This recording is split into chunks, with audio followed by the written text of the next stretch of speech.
नमस्कार मित्रांनो. नीता आज रडत रडत भांडे घासत होती. आज पुन्हा तिचे आणि तुषारचे भांडण झाले होते.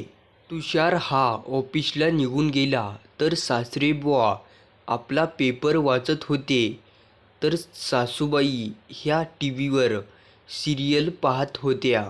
नीता ही बिचारी मुलगी रडत रडत आपले कामं आवरत होती. तुषारचे आणि तिचे एकाड दिसाच भांडणं व्हायचे. भांडणाचं कारणसुद्धा सासूबाईच असायचं.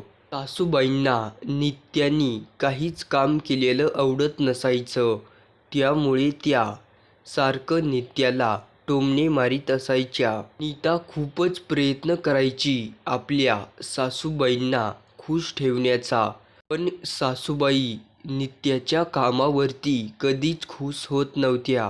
सासूबाई ह्या नित्या कामचुकार आहे म्हणून सारखं तुषारला सांगायच्या. आज तर सासूबाईंनी घरामध्ये खूपच कहर मांडला होता, कारण नित्याने सासूबाईंना थंड चहा दिला. त्यामुळे दोघींचे आज खूपच भांडण झाले होते. नित्याने सासूबाईंना गरम चहा देऊन सुद्धा सासूबाई नित्यावर नाही ते आरोप करीत होत्या. आता सासूबाई थेट तुषारकडे गेल्या आणि तुषारला तो चहा दाखवला. त्याच्यामुळे तुषार सुद्धा नीतावर खूपच रागावला होता. तुषार म्हणाला, नीता, हे काय आहे तुझं रोजचं नाटक आहे? तू आईला थंड झालेला चाय का दिलास? त्यावर नीता म्हणाली, मी तर गरमच चाय दिलता, पण आई पेपर वाचीत बसल्या होत्या, त्याच्यामुळे थंड झाला आणि तोच तुम्हाला दाखवायला आणला. नीता ही खूपच सहन करीत होती. तिची चूक नसताना सुद्धा नीता आपल्या मनामध्ये काही गोष्टी ठेवत होती. पण आता नीताची सुद्धा सहनशक्ती संपलेली होती. नीता म्हणाली, सासूबाई माझ्यावर मुद्दामून आरोप करत आहेत. एवढ्यात आता तिथे नित्याची सासूबाई आली आणि म्हणाल्या, हो ग बाई, तूच खरं बोलत आहेस, मी खोटं बोलत आहे. तू तर सत्याची मूर्ती आहेस. मी एवढे दिवस घरामध्ये राबले. मला वाटलं माझी सून आल्यानंतर मला गरम गरम खायला मिळेल किंवा एखादा घंटा आराम मिळेल, पण माझ्या नशिबातच नाही. असं म्हणून सासूबाई खूपच रडू लागल्या आणि नाटकाचा बहाणा बनवीत होत्या. आपल्या आईला रडताना पाहून तुषारला वाटलं, माझ्या बायकोकडून खूपच मोठी चूक झाली आहे. आज माझ्या आईवर रडण्याची सुद्धा पाळी आलेली आहे.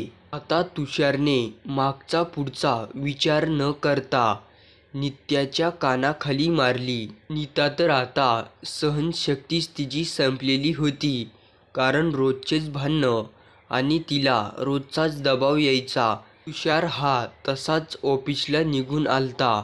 तुषारला अजिबात वाईट वाटले नव्हते. आपण आपल्या बायकोवरती हात उचलला याचं. तुषार हा ऑफिसला गेल्यानंतर सासूबाई टीव्ही समोर गेल्या आणि त्यांची आवडती सिरियल बघत होत्या. नीताचे सासरे बुवा सुद्धा तिथंच पेपर वाचत बसले होते. पण सासूबाईंना काय म्हणणार, त्यांचं घरात कुणी ऐकतच नव्हतं. नीता आपलं रडत रडत सर्व काम आवरीत होती. एवढं काम करून सुद्धा नीताच्या कामाला सर्वजण नावच ठेवत होते.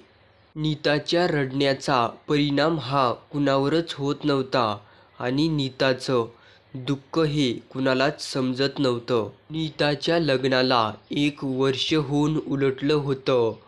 सासूबाई नीतावर कामून एवढा राग करत होत्या हे नीताला अजून समजलेलं नव्हतं. सासूबाई नीताच्या बारीक बारीक चुकी काढायच्या आणि सारखं तिला टोमणे मारीत असायच्या. नीताने खूपच वेळा तुषारला समजवण्याचा प्रयत्न केला, पण तुषार काही नीताचं ऐकत नव्हता. तुषार आणि नीताचं हे एक लव्ह मॅरेज झालेलं होतं.